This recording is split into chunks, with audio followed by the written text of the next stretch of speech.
A cada 27 horas, um LGBT morre no Brasil. Em 2014, o número de mortes chegou a 326.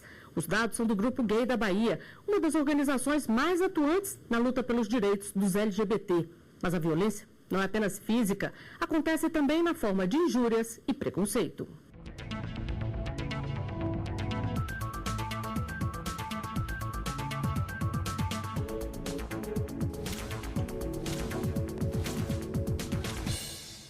No programa Artigo 5º de hoje, vamos mostrar o que tem sido feito para combater a discriminação contra travestis e transexuais e colocar em prática o que diz a nossa Constituição.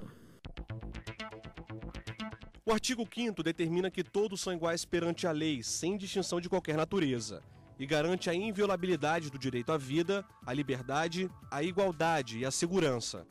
E quem vai nos ajudar a discutir esse tema é o procurador Eduardo Varandas, do Ministério Público do Trabalho na Paraíba, e a coordenadora-geral de promoção dos direitos LGBT, Simila Rá, da Secretaria de Direitos Humanos.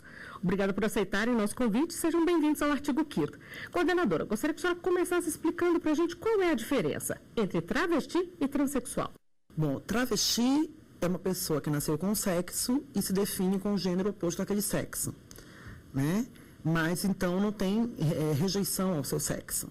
E a transexual é aquela que, para além de se identificar com o gênero oposto, também se identifica com o sexo oposto. Então, rejeita aquele sexo e se entende no sexo oposto e muitas das vezes almeja, por exemplo, a cirurgia de redesignação. Procurador, e as legislações democráticas, elas estabelecem a igualdade. Como fazer valer essa convivência harmônica? Eu acho que desde a redemocratização do Brasil, com a Constituição de 88, nós estamos lutando desesperadamente por essa igualdade e parece um arco-íris, que a gente nunca consegue chegar lá. Infelizmente, nós temos uma cultura de segregação no mundo ocidental.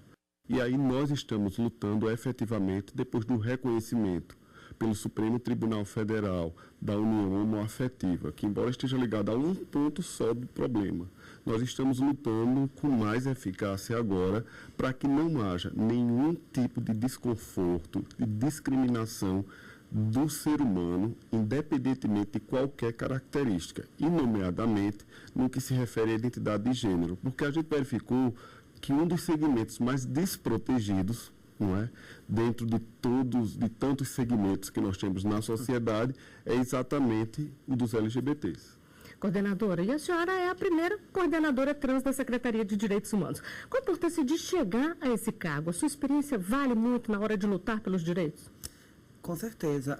Eu acho que, obviamente, que a decisão promotora se baseou na minha capacidade técnica, mas eu acho que é extremamente emblemático você ter uma pessoa trans num cargo como esse, principalmente no cenário em que a gente está vivendo hoje, de avanço do conservadorismo, da perseguição ao gênero e à identidade de gênero em qualquer legislação, vide aí as disputas de planos municipais, estaduais e nacional de educação. Então, é uma sinalização importante ter hoje uma pessoa trans, né, uma travesti num espaço como esse. E a discriminação é uma constante na vida de travestis e transexuais. Muitas vezes começa em casa, mas acontece muito na rua e também no trabalho. Campanhas como esta que você vai ver agora, do Ministério Público do Trabalho, buscam conscientizar a sociedade sobre a necessidade de dar oportunidades iguais, mesmo que as pessoas sejam diferentes. Roberto nasceu em 88. Roberta também. Roberto entrou na faculdade. Roberta foi expulsa de casa. Roberto se formou. Roberta foi espancada na rua. Roberto conseguiu um emprego. Roberta não. A mesma pessoa merece a mesma oportunidade. Homofobia no trabalho. Você não tem esse direito. Coordenadora, quais são os tipos mais comuns de discriminação no trabalho? A gente recebe muitas denúncias de assédio moral, né, por conta da orientação sexual e identidade de gênero. No caso de pessoas trans, eu ainda acho que é mais agravante, porque elas não conseguem estar no emprego. Né? Na sua grande maioria, segundo dados da Associação Nacional de Travestis e Transsexuais, 95% das pessoas trans estão na prostituição, né, por não estarem nem na escola. Então, a gente tem um desafio maior, que é fazer com que essas pessoas estejam na escola para poder disputar o mercado de trabalho. De igual para igual. De igual para igual vai ser um pouco difícil, porque ela vai ser trans para o resto da vida, né? Isso vai estar marcado. Mas eu acho que falta muito das pessoas entenderem esse universo para saber como lidar, né? Porque é no mercado de trabalho que é no local que você vai ter a piadinha, né? O desconforto ou o assédio moral por conta da orientação sexual. E muitas travestis tentam sair da prostituição e acabam não conseguindo, por isso que a senhora falou aí, de não ter acesso ao mercado de trabalho, de ser barrado? É muito comum essa pessoa, na adolescência, quando ela se descobre e quer exercer essa identidade de gênero, ela ser expulsa de casa, né? Ou ela não querer conviver em casa por passar por um processo de tortura familiar, né? De violência psicológica muito grande. E aí ela vai ter que sobreviver. Então, para sobreviver, para pagar o aluguel, para botar comida na sua mesa, ela vai ter que fazer uma opção muito dura, que é não estar na escola, né? Que é sobreviver e por isso estar na prostituição. Quando ela vai avançando e ela percebe que tem outras meninas novas que estão disputando aquele mercado da prostituição com ela, que ela tenta ali, né, sair, ela vai para uma disputa muito desigual, porque ela não teve essa qualificação profissional, ela não tem um currículo, né? Ou acontece o inverso, a pessoa, como no meu caso pessoal, por exemplo, eu me formei e depois de formada, depois de 30 anos que eu fui assumir minha identidade de gênero, eu vi as portas se fecharem. Como a gente recebe muitas denúncias, né, de pessoas trans que ao assumir a sua identidade de gênero naquele trabalho, passam por todo o processo de assédio naquele trabalho, para até não aguentar mais ficar ali, né, e acabam sendo demitidas ou saem do emprego. Agora isso acaba também aumentando os casos de violência, até de tráfico de pessoas? Sim, não se vive no mundo capitalista sem trabalhar. É uma regra de sobrevivência para além de qualquer coisa. Um ser humano que é privado do acesso ao trabalho, ele se vulnerabiliza em todas as áreas, como foi muito bem posto por ela. E a partir desse momento, aí um mundo paralelo se abre, não é?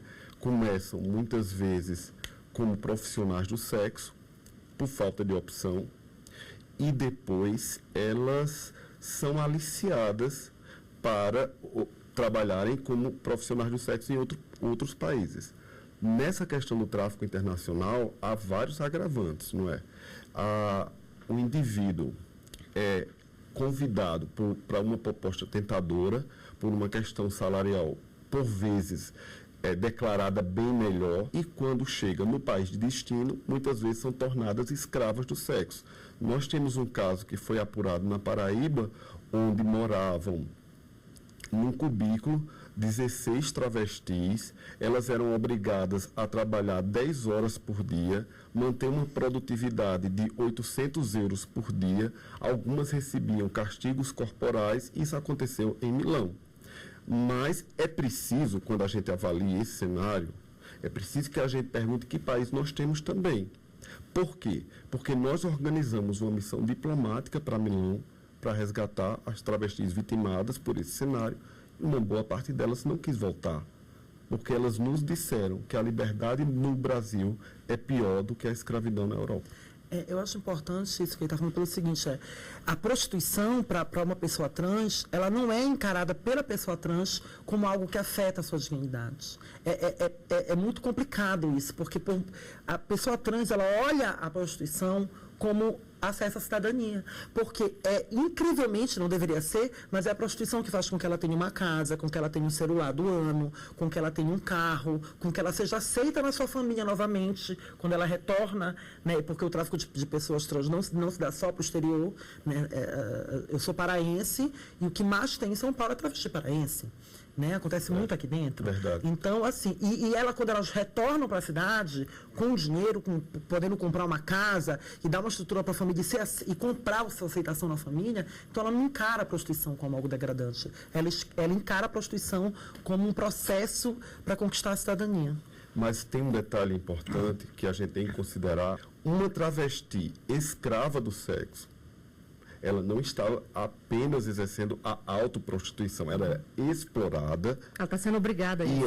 E ela era submetida a maus tratos. Afirmou que no Brasil era pior, que muitas vezes as travestis apanham dos clientes, apanham de eventuais marginais que estão na rua e às vezes da polícia. E como é que o Ministério Público chega até esses casos? É sempre por meio de denúncia? Na verdade, as autoridades, elas são seres humanos, obviamente, e estão ainda em processo de evolução cultural, como toda a sociedade está. Então, Primeiro, há um certo descompromisso com o caso. Não é o que nós lamentamos muito. Assim, a regra no que se refere à impunidade nos delitos praticados contra LGBTs, os índices de impunidade são mais altos do que no normal. Não há interesse em investigar, não há interesse em apurar, não vai para o Ministério Público, dificilmente chega no Poder Judiciário. Quando chega, muitas vezes, a questão é avaliada sob uma ótica cultural muito tradicional, muito conservadora. Então, isso também precisa mudar dentro do poder público.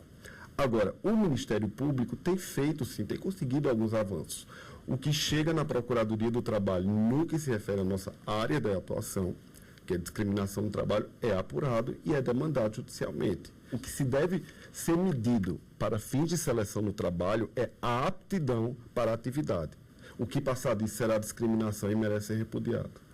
Bom, nós temos uma dúvida de um telespectador justamente sobre isso. Vamos ver. Negar trabalho a um travesti é uma forma de discriminação?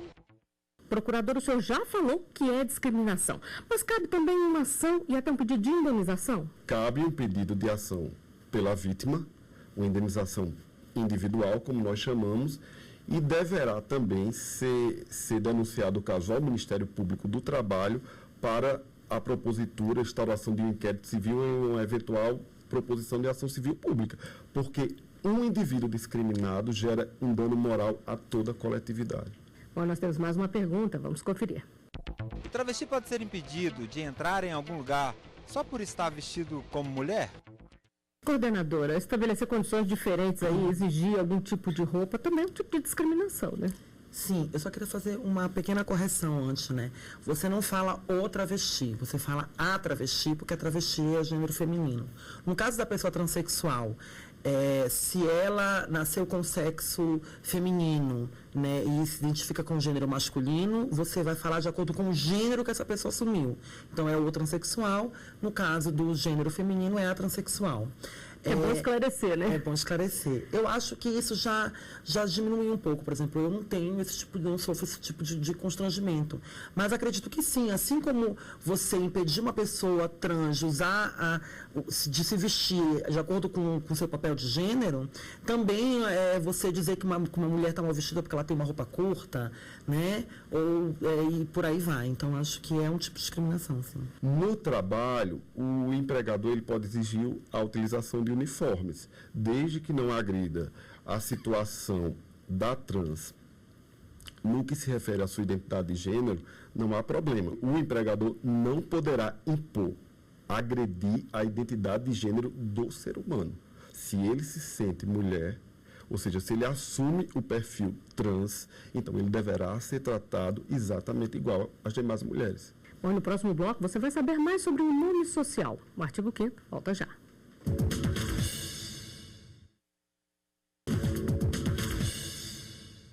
Estamos de volta com o artigo 5º. No programa de hoje o tema é a discriminação contra travestis e transexuais. Aqui no estúdio eu recebo Similarra, coordenadora geral de promoção dos direitos LGBT da Secretaria de Direitos Humanos, e o procurador Eduardo Varandas, do Ministério Público do Trabalho, na Paraíba. Uma das conquistas de travestis e transexuais é a possibilidade de serem reconhecidos oficialmente pelo nome, como são comumente chamados, o nome social. Betinha aprendeu a lidar com a intolerância desde cedo. E o uso do nome social, ou seja, como ela é conhecida de fato e não como está no registro de nascimento, ajuda nessa luta. Há 2 anos ela conseguiu o Cartão Nacional de Saúde, já com a mudança. Uma vitória nossa, porque o povo não levava a gente a sério, não. Temos competência, né?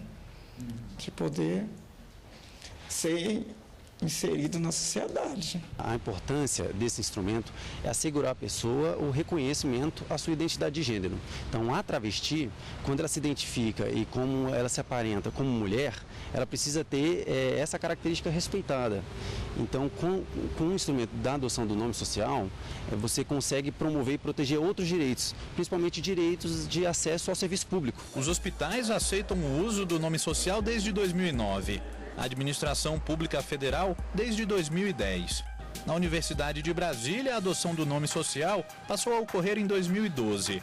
A professora da Faculdade de Educação e decana em exercício de graduação da UNB, explica que o processo é simples. Basta o estudante solicitar a mudança no sistema de apoio ao aluno. O estudante fica mais à vontade e tem o seu direito adquirido de igualdade. Eu penso que uma universidade, uma instituição de educação, deva primar pela educação e deva reconhecer no estudante um cidadão. Quando se reconhece no estudante um cidadão e se comporta como tal, nós temos que dar a ele todas as condições de exercício da cidadania. Faz parte disso o princípio da igualdade, o princípio de estar socialmente aceito, de não passar por nenhum tipo de constrangimento, em sala de aula e fora dela também.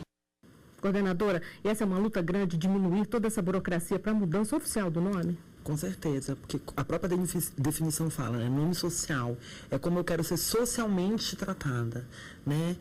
Como a dificuldade de você conseguir alterar o seu nome civil, né? O nome social passa a ser um paliativo que evita constrangimentos do tipo, eu numa sala de uma unidade básica de saúde, ser chamada pelo meu nome civil e os olhares, as pessoas que muitas vezes nem perceberam que se trata de uma pessoa trans passam um olhar diferente, risadas, piadas, né? Então, evita muito constrangimento e situações de preconceito.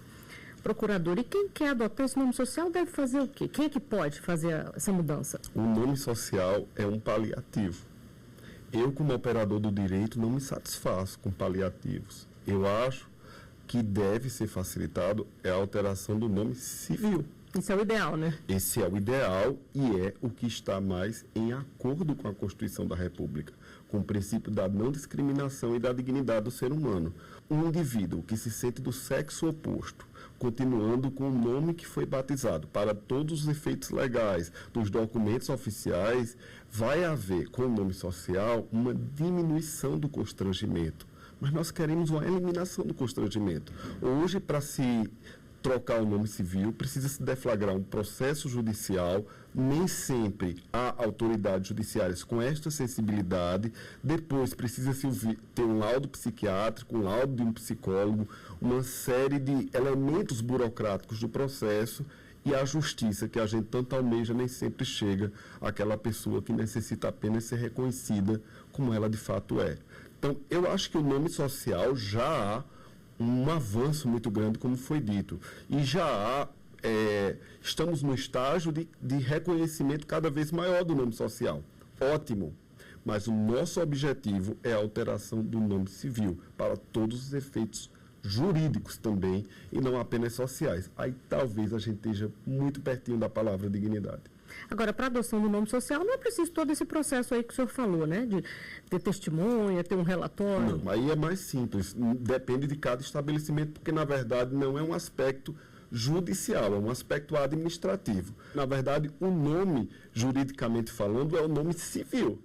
É o que está na certidão de nascimento e o que está na carteira de identidade. E é esse que a gente quer mudar. Porque o nome social não há tanta dificuldade, dependendo do contexto na qual aquela trans ou aquele trans esteja inserido. Agora, o nome civil há dificuldades. Como ele falou, a solução é a alteração de nome civil. Isso. Enquanto carecemos de uma lei que regulamente sobre isso, né, que facilite isso, o nome social torna-se um paliativo. Aonde se aceita, você diz qual é o nome social que você quer, a pessoa trata. Deveria ser assim, né? Mas mesmo nos estados que aceitam o nome social, ainda tem dificuldade de pessoas que se recusam a usá-lo.